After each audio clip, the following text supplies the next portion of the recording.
Welcome to Grow Getters with host Davis Michelson, who's looking for and discovering agriculture's most inventive side hustles. Grow Getters is sponsored by BASF. Get 0% financing on their top fungicides today. Talk to your retailer to get started. Hey everybody, thanks for tuning in to Grow Getters. Your pal Davis Michelson here.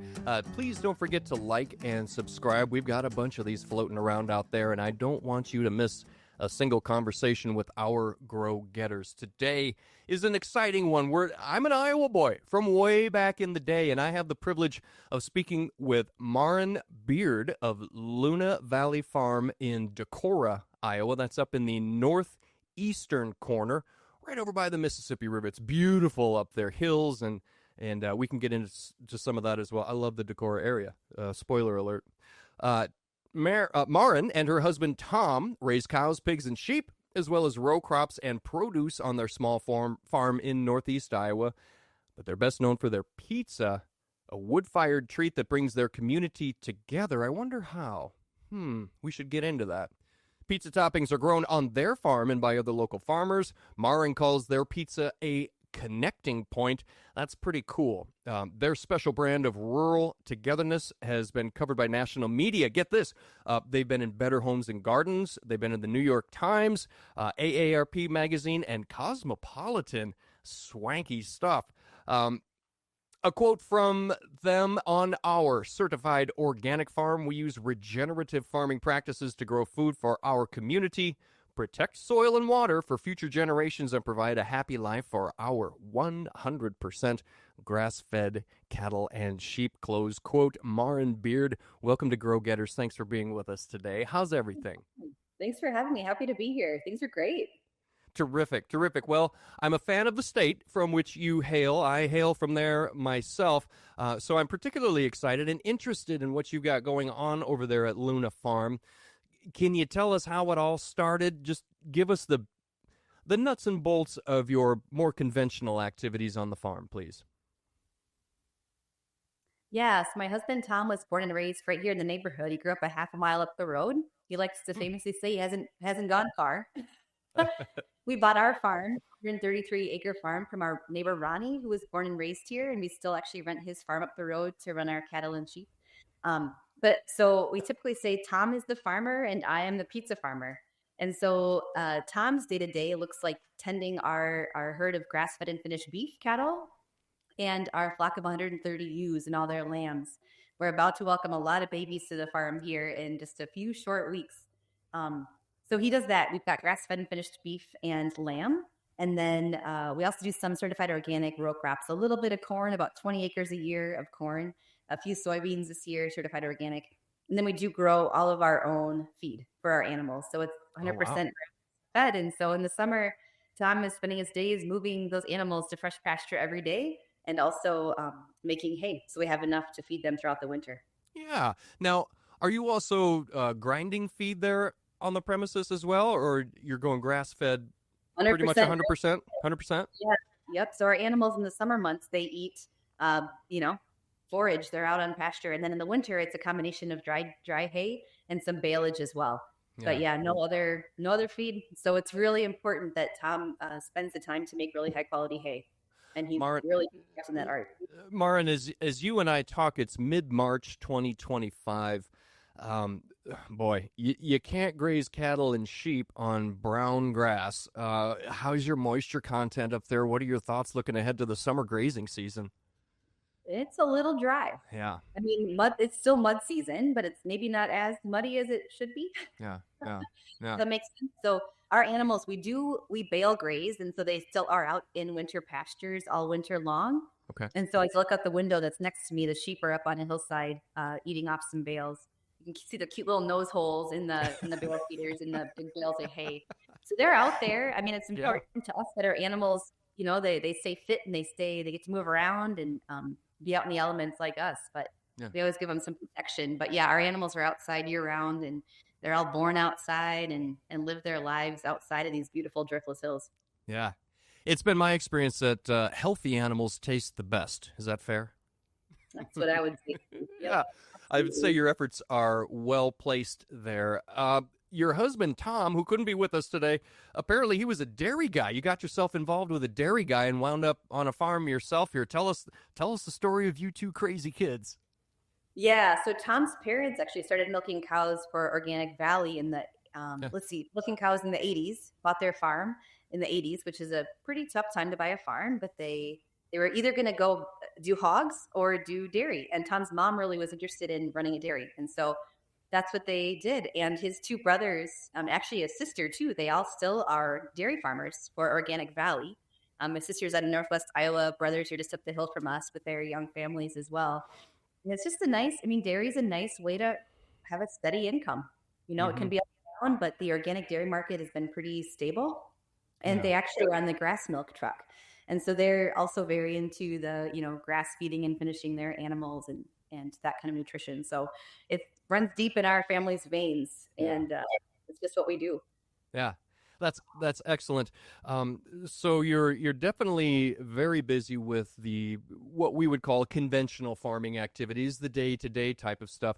But you're also doing, is it farm to consumer organic beef and lamb, and then you're also doing pizza parties as well. All of this happens on Luna Farm?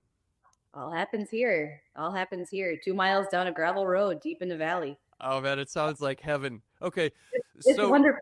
You have people over at your place, and I'm just sort of thinking this. You're at Luna Farms. I'm wondering if there's a chance, and please tell me this is true, that there's an old bin somewhere on the property that I don't know what you do in there, but it's labeled the Luna Bin.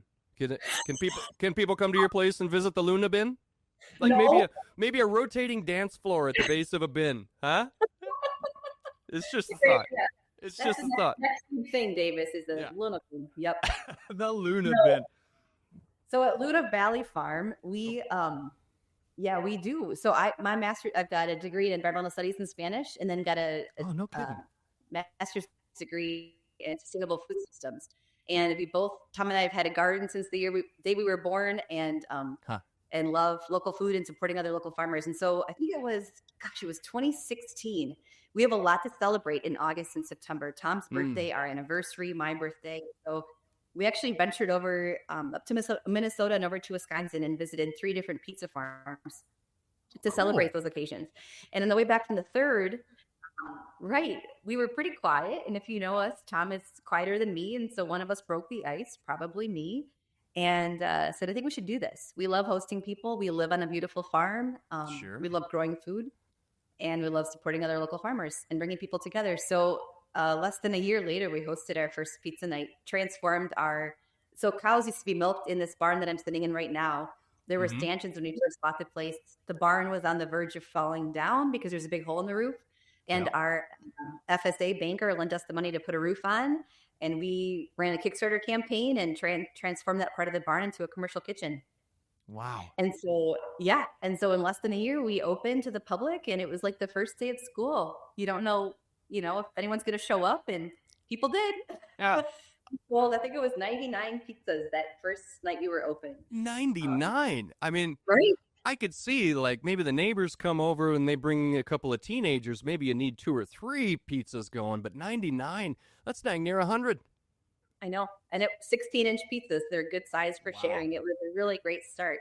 Wow. When you started out, I was still working full-time at Luther College in the Center for Sustainable Communities. And so I was working full-time, and then, at nights we'd be making dough and rolling dough balls and prepping ingredients. And then going into that first full year in 2018, I think it was, I left my job that I loved, and we both committed to working full-time here on the farm. And we have been ever since. I'm going to sing about pizza, but then I want to talk about that. Like, what was that tipping point there when you're doing one thing and then suddenly, nope, we're going to make a very dramatic change in our lives. I want to come back to that right after this. So you're in Decorah doing pizza parties, our pizza farmer. And so I thought about this. When the grass-fed bovine produce beef so divine, that's Decorah. When you're glamping outside, the mosquitoes all hide, that's Decorah. Dunning Spring, Vesterheim Museum, Trout Hatchery, and you'll see some Norwegians. Yep, you bet, have a ball, Luna Farm in lovely Decorah. I love Decorah so much. I've been to the trout hatchery. It's like you've been here. You captured it. That was great. We will be right back after a word from our sponsor. We can't control the weather. We can't affect the global demand for corn and soy. We can't even fix that piece of equipment you swear is still good if you just have the right part. But BASF can offer you 0% financing on our proven, consistent performing fungicides. Our grower finance program is here to help you maximize your yield potential and savings with 0% APR on some of the highest performing fungicides available until March 15th, 2025. Because now more than ever, every dollar counts, and you can't beat 0% financing on innovative corn and soybean fungicides like Revitech fungicide, Reviloc fungicide, and Veltima fungicide. Keep more in your wallet while improving your yield potential. Talk to your BASF retailer today about the Grower Finance Program to lock in 0% APR. Subject to credit approval, terms, and conditions. See BASF Grower Finance Program for details. Always read and follow label directions. Well, talk to me about that tipping point now. You were working at Luther College, and Tom was on the farm, right? Or was he working off the farm at that point as well? Yep, he was full-time here, but he was still helping out in the dairy a little bit up the road. Okay. I imagine you sitting around the kitchen table at some point having some really intense conversations about what was going to come next. Make me a fly on the wall in that kitchen, would you? What was that conversation like? Well, that spring we were gearing up to open up our glamping enterprise for the first time. And, we had been open for 9 nights in fall 2017 and just got such a great response from the community that we knew we thought that next year was going to be really busy too. And so we were gearing up to be open May through October, Friday nights only. I think we had a few private events on the calendar as well. And just thought, it's just going to be a little too much. Yeah. And it's kind of a big leap. I'd always had a full-time off-farm job with benefits. And so it was kind of a scary thing to just say, I'm going to leave that behind. And in a small town, it can be really hard to do meaningful work. And I loved my job. But I will say I haven't looked back, and I feel so grateful to have the opportunity to do work that I care about and hopefully make a difference. Those health benefits that you talked about, they are a major security blanket for folks who work in jobs that offer that sort of coverage. Just on that alone, the risk that you were taking, do you consider yourself a risk taker? Are you an adrenaline junkie of any kind? I think we both have a certain amount of appreciation for risk.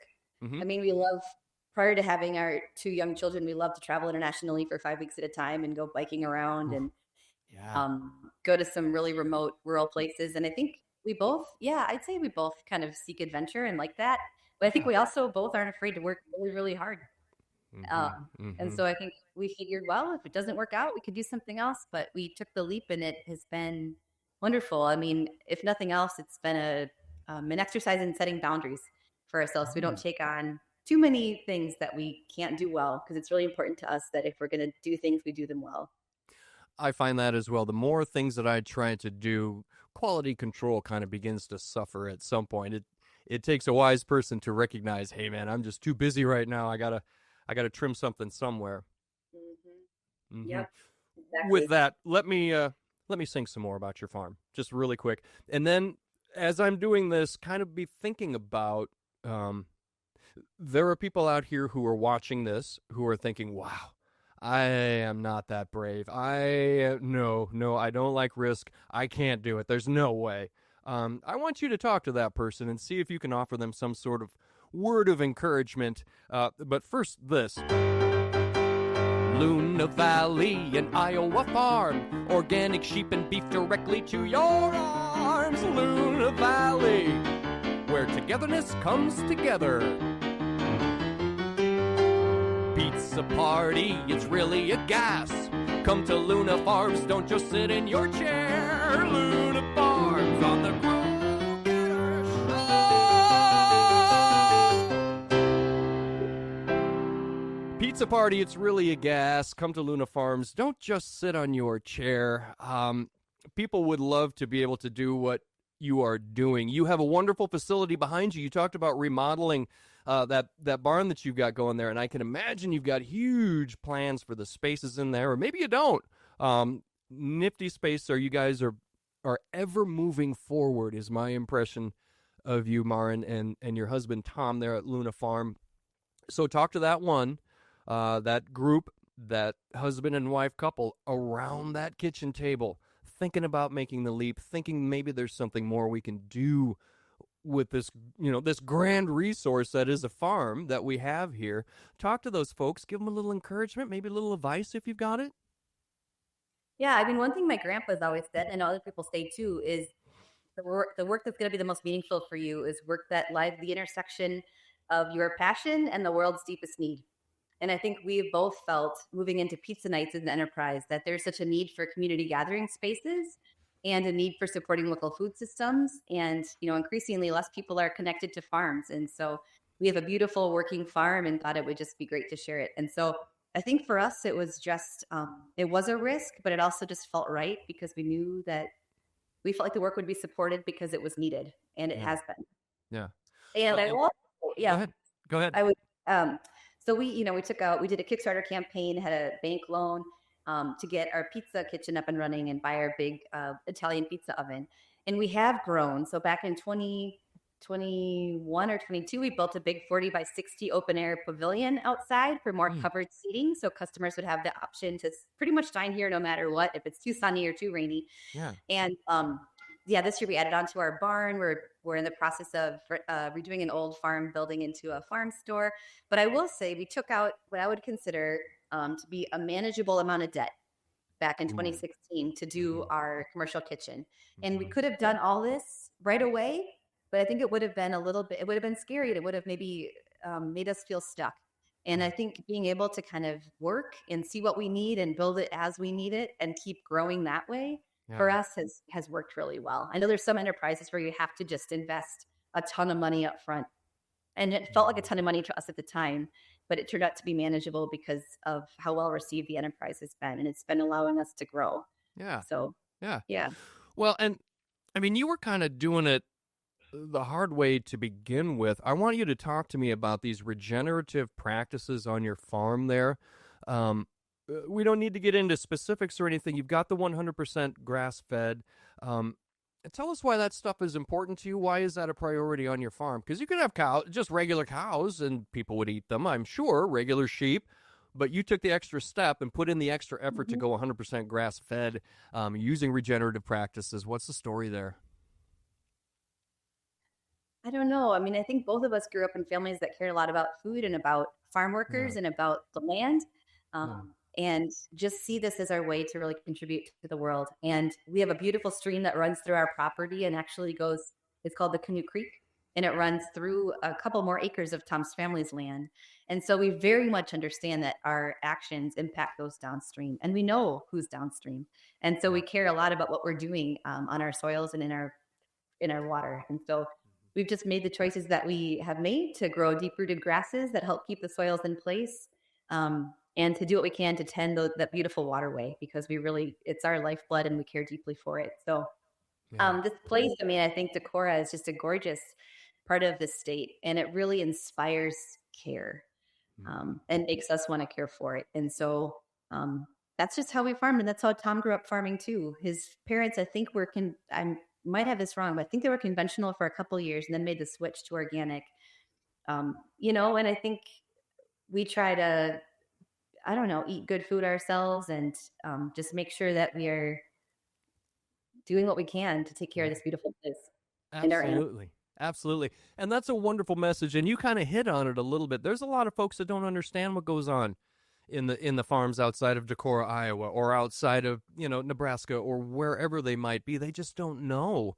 And it's so wonderful for folks like you who are reaching out, trying things, doing things, and doing them in a conscientious, responsible way. It's great for non-farm folk to see that as well as farm people there. So, I don't know, specific advice at all, maybe as as we're looking to close it up here? Oh gosh. I don't mean to put you on the spot.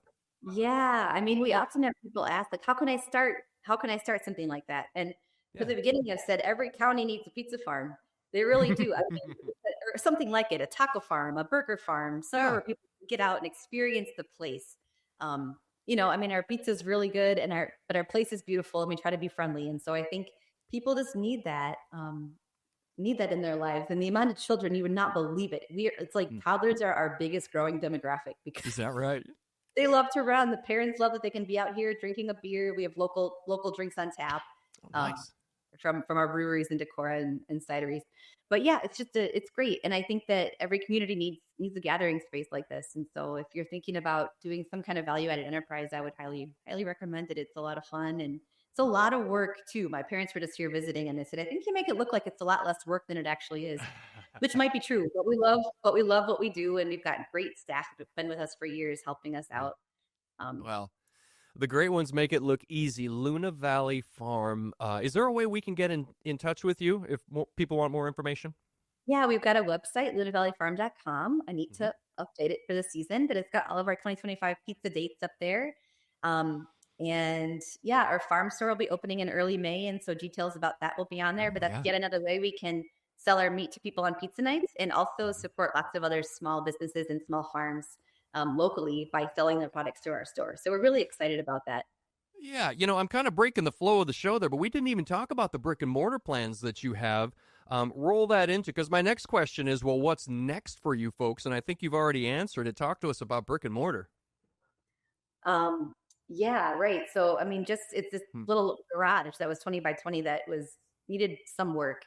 And so we had a new floorboard, framed it up, new roof. And we just finished sealing the concrete today and are going to start moving stuff in. But it'll be a store that's just open initially on pizza nights to allow our customers to source, pick up some snacks for the kids. It could be organic belly cheese sticks or locally made meat sticks or a little yogurt cup or something, or to get some provisions for the weekend. We'll have bacon and brats and our meat and kimchi and all kinds of things. So it's just going to be fun, and we'll see where that takes us. But kind of fun to do what we can to boost the local food economy.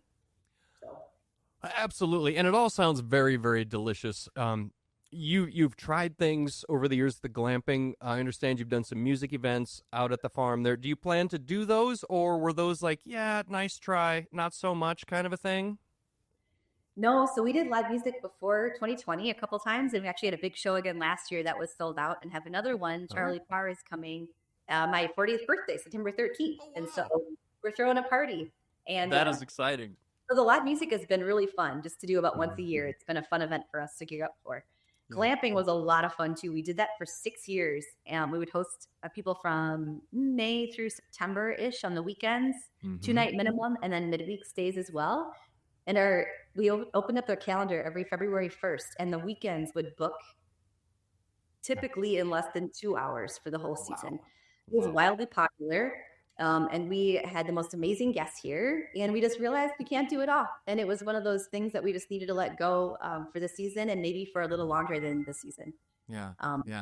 So it makes us sad because we hosted the most wonderful people that were kind of coming back year after year, but trying to put our energies into doing our farming work the best we can and hosting amazing pizza nights, and weddings are another one. I mean, I've gotten 4 requests this week alone for weddings.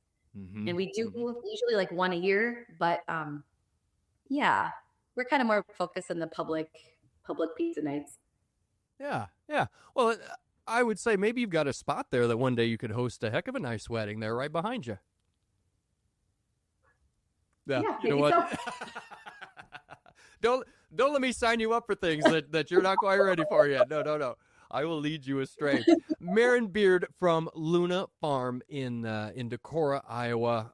If you haven't been to Decorah, Iowa, good listener, it's beautiful up there. It's some places almost otherworldly.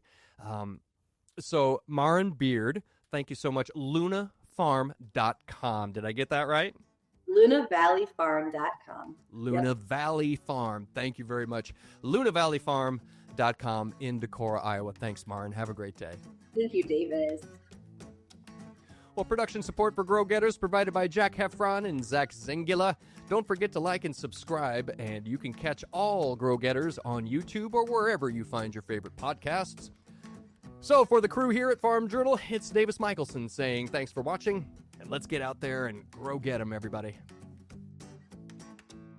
Grow Getters is a production of Farm Journal Studios, where no one grows alone.